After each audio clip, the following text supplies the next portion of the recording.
نحمده ونصلي ونسلم على رسوله الكريم أما بعد فأعوذ بالله من الشيطان الرجيم بسم الله الرحمن الرحيم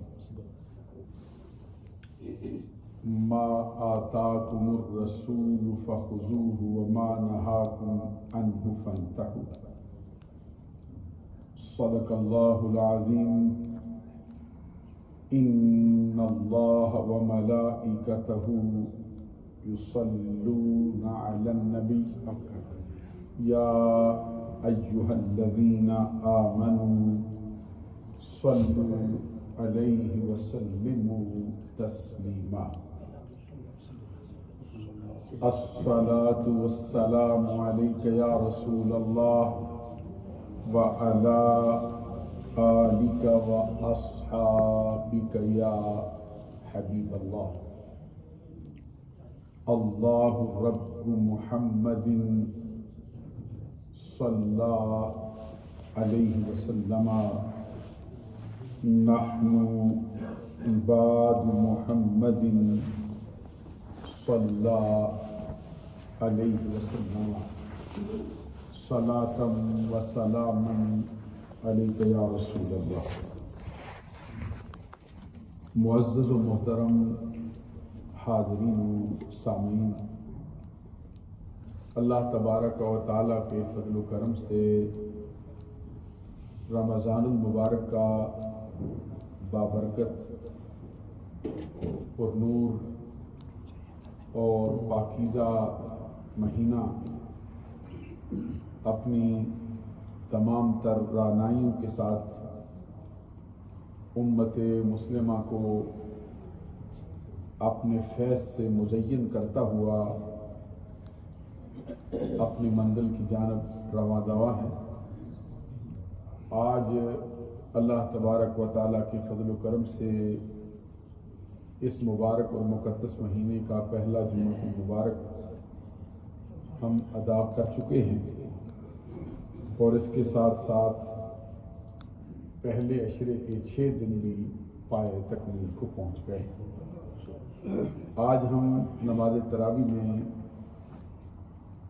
آج ہم 7ویں شب کی نماز تراویح ادا کریں اور اللہ تبارک و تعالیٰ کو منظور ہوا تو سورۃ الاعراف جو 24 رکوعوں اور 206 آیات پر مشتمل ہے، اس کی تلاوت آج نماز تراویح میں اگر معمول کا سلسلہ جاری رہا تو اول سے لے کر آخر تک اس کو تلاوت کیا جائے، اور انشاءاللہ العزیز آج قرآن پاک کی ترتیب کے اعتبار سے اس کا پہلا سجدہ تلاوت کرنے کا بھی ہم کو شرف و اعزاز حاصل ہوگا۔ جس طرح کہ آپ کو معلوم ہے کہ کل سے ہم نے مشکات المصابیح کی جس حدیث کا درس آپ کی خدمت عالیہ میں پیش کرنے کا آغاز کیا تھا، اور پھر اس کا قریب آدھا حصہ بھی ہم آپ کی خدمت میں پیش کر چکے تھے، جس میں اللہ تبارک و تعالیٰ کے پیارے نبی صلی اللہ علیہ وسلم نے شعبان المعظم کے بابرکت مہینے کی آخری تاریخ میں اپنے چاہنے والوں اپنے ماننے والوں کو خطبہ دیا۔ اس کے اندر یہ فرمایا کہ اے لوگو، تم پر ایسا مہینہ جلوہ فرما ہو رہا ہے جو بہت عظیم ہے، ایسا مہینہ جلوہ فرما ہو رہا ہے جو بہت بابرکت ہے۔ وہ ایسا مہینہ ہے جس کے اندر اللہ تبارک و تعالیٰ نے ایک رات ایسی رکھی ہے جو 1000 مہینے کی راتوں سے افضل رات ہے۔ اور پھر فرمایا جعل اللہ صیامہ وقیام اللیلہ تطوعا، جعل اللہ صیامہ فریدۃ وقیام اللیلہ تطوعا، اللہ تبارک و تعالیٰ نے اس کے دنوں کا روزہ تم پر فرض کیا اور راتوں کا قیام اللہ تبارک و تعالیٰ نے تمہارے لیے نفل فرمایا۔ من تقرب فیہ بخصلۃ من الخیر جو شخص اس مبارک اور مقدس مہینے میں نفلی نیکی سے اللہ تبارک و تعالیٰ کا قرب چاہے تو وہ اسی طرح ہے جیسے اس نے رمضان المبارک کے مہینے کے علاوہ سال کے بقیہ 11 مہینوں میں سے کسی مہینے کے کسی ایک دن میں فرض ادا کیا. یعنی نفلی جو نیکی ہے اس کا ثواب اللہ تبارک و تعالیٰ کے ہاں اس مہینے میں فرض کے برابر رکھا گیا ہے. اور فرمایا جس نے اس مہینے میں فرض ادا کیا وہ اسی طرح ہے جیسے اس نے دوسرے مہینوں میں جو ہے وہ 70 فرض ادا کیے. یہ مہینے کی برکت کا حال ہے. اور پھر فرمایا کہ یہ مبارک اور مقدس مہینہ ایسا ہے جو صبر کا مہینہ ہے. اور ساتھ ہی فرمایا کہ صبر جو ہے وہ معمولی چیز نہیں ہے بلکہ صبر اتنی عظیم شے ہے کہ اللہ تبارک و تعالیٰ نے اس کا ثواب جنت رکھا ہے. جنت کی صورت میں اللہ تبارک و تعالیٰ صبر کا ثواب عطا فرمائے گا. پھر فرمایا وشہر المواسات، یہ مہینہ ایسا ہے جو آپس میں ایک دوسرے کے ساتھ ہمدردی کرنے کا مہینہ ہے. یہ مہینہ ایسا ہے جو آپس میں ایک دوسرے کے ساتھ غم گساری کرنے کا مہینہ ہے. ایک دوسرے کے دکھ درد بانٹنے کا مہینہ ہے. ایک دوسرے کے ساتھ اخوت کرنے کا مہینہ ہے. ایک دوسرے کے ساتھ بھائی چارے کا مہینہ ہے. ایک دوسرے کی تکلیف کو بانٹ لینے کا مہینہ ہے. اور ساتھ ہی فرمایا وشہر یزاد فیہ رزق المؤمن، یہ ایسا مبارک اور مقدس مہینہ ہے جس میں مومن کا رزق بڑھا دیا جاتا ہے. یہ نبی اکرم صلی اللہ علیہ وسلم نے مجدہ جاں فضا صحابہ کرام کو سنایا ہے. اور اس مہینے کی جو خاص برکت ہے اس میں سے ایک برکت یہ فرمائی ہے کہ اس مہینے کے اندر مومن کے رزق کے اندر برکت پیدا کر دی جاتی ہے. اس کا رزق اللہ تبارک و تعالیٰ کی طرف سے بڑھا دیا جاتا ہے، زیادہ کر دیا جاتا ہے. تو 5 القابات اس مبارک مہینے کے لیے ایک ہی خطبے کے اندر سرکار نے اشار کیا. ابھی آپ اندازہ لگائیے کہ جس مہینے کو اللہ کے پیارے رسول صلی اللہ علیہ وسلم نے 5 لقبوں سے نوازا ہو، 5 القابات عطا فرمائے ہوں، اس کی عظمت کا اندازہ پھر آپ کا امتی کیسے لگا سکتا ہے. یہ پھر فرمایا کہ من فطر فیہ صائما کان لہ مغفرۃ لذنوبہ، جس شخص نے کسی روزہ دار کو روزہ افطار کروایا، کسی شخص نے روزہ دار کو روزہ افطار کروایا تو وہ اس کے لیے مغفرت ہوگی، وہ اس کے لیے بخشش ہوگی، وہ اللہ تبارک و تعالیٰ کی طرف سے اس کے گناہوں کی معافی کا بہت بڑا سبب ہوگا. کان لہ من فطر فیہ صائما کان لہ مغفرۃ لذنوبہ، جس شخص نے کسی روزہ دار کو روزہ افطار کروایا. حضرات توجہ طلب بات ہے، اتنی چھوٹی سی نیکی کے بدلے میں اللہ تعالیٰ کتنا بڑا اجر عطا فرماتا.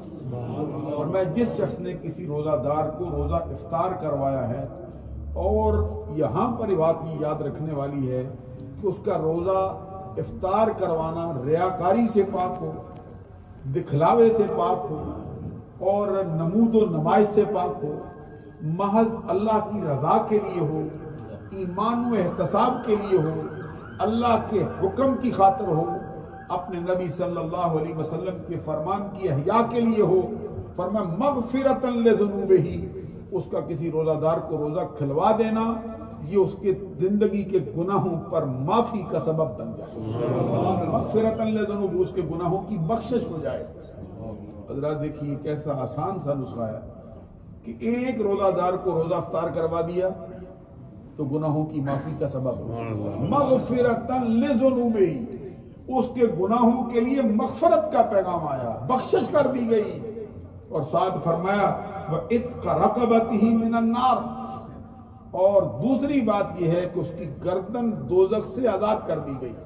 یعنی اس بندے کے لیے اللہ تبارک و تعالیٰ کی طرف سے جہنم سے آزادی کا معاہدہ جاں فضا سنایا گیا. نیکی کتنی ہے؟ روزہ دار کو روزہ افطار کروانا. آپ نے توجہ نہیں فرمائی ہے. ذرا غور فرمائیے کہ اب ہم اگر اپنے گناہوں کی معافی سامنے رکھیں، دوزخ سے آزادی کے پروانے کا حصول اپنے سامنے رکھیں، اور ہماری غرض کچھ اور نہ ہو، محض یہ ہو کہ اللہ کے رسول کا حکم ہے صلی اللہ علیہ وسلم کا، اور اللہ راضی ہو جائے، اللہ کی خاطر اس کی مخلوق سے پیار کرتا ہے، تو بندے کی زندگی کے گناہ بخش دیے جاتے ہیں، اور اس کو دوزخ، اس کی گردن کو دوزخ سے آزاد کر دیا جاتا ہے۔ ایک روزہ دار کو روزہ افطار کروانے پر اتنا صلہ عطا کرتا ہے، تو روزہ رکھنے پر کتنا صلہ ہے؟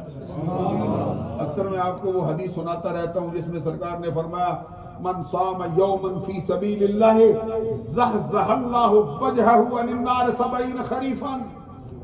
جس بندے نے ایک روزہ اللہ تبارک و تعالیٰ کے لیے رکھا ہو، اللہ کے راستے میں ایک روزہ رکھا، فرمایا اللہ تعالیٰ اس روزے کو شرف قبولیت عطا فرمائے، اجر ہی عطا کرتا ہے، اس روزہ دار کے چہرے کو دوزخ کی آگ سے 70 برس کی راہ سے دور فرما دیتا ہے۔ پھر فرمایا من صام یوما فی سبیل اللہ جعل اللہ بینہ وبین النار خندقا کما بین السماء والارض۔ جس نے اللہ کے لیے ایک روزہ رکھا، اللہ تبارک و تعالیٰ اس بندے کے لیے، بندے کے درمیان اور جہنم کے درمیان اتنی بڑی خندق کھود دیتا ہے جتنا کہ زمین و آسمان کے برابر کا فاصلہ۔ ایک روزے کا یہ صلہ ہے، فرض کا ہو یا نفل کا ہو، تو پھر رمضان کے پورے مہینے کی روزوں کی فضیلت کا حال کیا ہے؟ تو یہاں فرمایا جس نے روزہ دار کو روزہ افطار کروا دیا، اس کے گناہوں کی بخشش ہو گئی اور وہ بندہ دوزخ سے آزاد ہو گیا۔ روزہ دار کو روزہ افطار کروانے کا یہ ثواب ہے۔ آگے فرمایا آقا کونین صلی اللہ علیہ وسلم نے، صحابہ کرام نے عرض کیا کلنا یا رسول اللہ، صحابہ کرام نے عرض کیا آقا کلنا لیس کلنا نجد ما نفطر بہ الصائم، ہم میں سے ہر کسی کے پاس تو یہ طاقت نہیں کہ روزہ دار کو روزہ افطار کروا سکے، یعنی اس کو پیٹ بھر کر کھانا کھلا سکے، ہمارے پاس تو یہ طاقت نہیں۔ آپ فرماتے ہیں کہ جس نے روزہ دار کو روزہ افطار کروایا اس کے گناہوں کی بخشش ہو گئی، وہ دوزخ سے آزاد ہو گیا۔ ہم میں تو ہمارے پاس کھانا خود نہیں ملتا تو کیا کریں؟ جواب میں سرکار نے فرمایا یؤتی اللہ ھذا الثواب من فطر صائما علی مذقۃ لبن او تمرۃ او شربۃ من ماء۔ اللہ اکبر۔ حضور نبی اکرم صلی اللہ علیہ وسلم نے فرمایا اللہ یہ ثواب اس بندے کو بھی عطا فرمائے گا جس نے کسی روزہ دار کو دودھ کے ایک گھونٹ سے ہی روزہ افطار کروا دیا۔ اب دودھ کا ایک گھونٹ کیا ہوتا ہے جی؟ وہی کسی کو دے دیا، اللہ تبارک و تعالیٰ یہ ثواب اس کو بھی دے گا۔ آگے فرمایا کسی نے کھجور سے روزہ افطار کروا دیا، اللہ کا دریائے کرم جوش میں دیکھیے، اللہ تبارک و تعالیٰ کی عطا دیکھیے، اللہ رب العزت کی بخشش کا سمندر دیکھیے۔ جس نے روزہ دار کو فرمایا دودھ کے گھونٹ سے یا کھجور سے یا پانی سے ہی کسی کو روزہ افطار کروا دیا، مطلب کیا ہے کہ روزہ دار کی اس نے جو ہے وہ تعظیم کی ہے، اللہ تبارک و تعالیٰ نے اس کے گناہ بخش دیے۔ اللہ تعالیٰ ان کی توفیق عطا۔ معزز و محترم حاضرین و سامعین، اللہ رب العزت کے فضل و کرم سے آج رمضان المبارک کی 7ویں شب میں ہمارے ہاں نماز تراویح میں قرآن پاک کے 9.25 پارے تکمیل کو پہنچ گئے۔ آج اللہ تبارک و تعالیٰ کی عنایات سے ہم کو قرآن پاک کی ترتیب اصلی کے اعتبار سے اس کا پہلا سجدہ تلاوت کرنے کا بھی شرف و اعزاز حاصل ہو چکا ہے، اور آپ کے علم میں یہ بات ہونی چاہیے کہ قرآن پاک جس طرح 30 پاروں پر مشتمل ہے، جس طرح 114 سورتوں پر مشتمل ہے، اسی طرح قرآن پاک 540 رکوعوں پر مشتمل ہے، اور اسی طرح پورے قرآن پاک میں سجدوں کی تعداد 14 ہے۔ تو اللہ تبارک و تعالیٰ کے کرم سے آج ہم نے پہلا سجدہ تلاوت بھی ادا کر لیا۔ آج جو نماز تراویح میں ہمارے ہاں قرآن پاک تلاوت کیا گیا ہے وہ اول سے لے کر آخر تک پوری کی پوری سورۃ الاعراف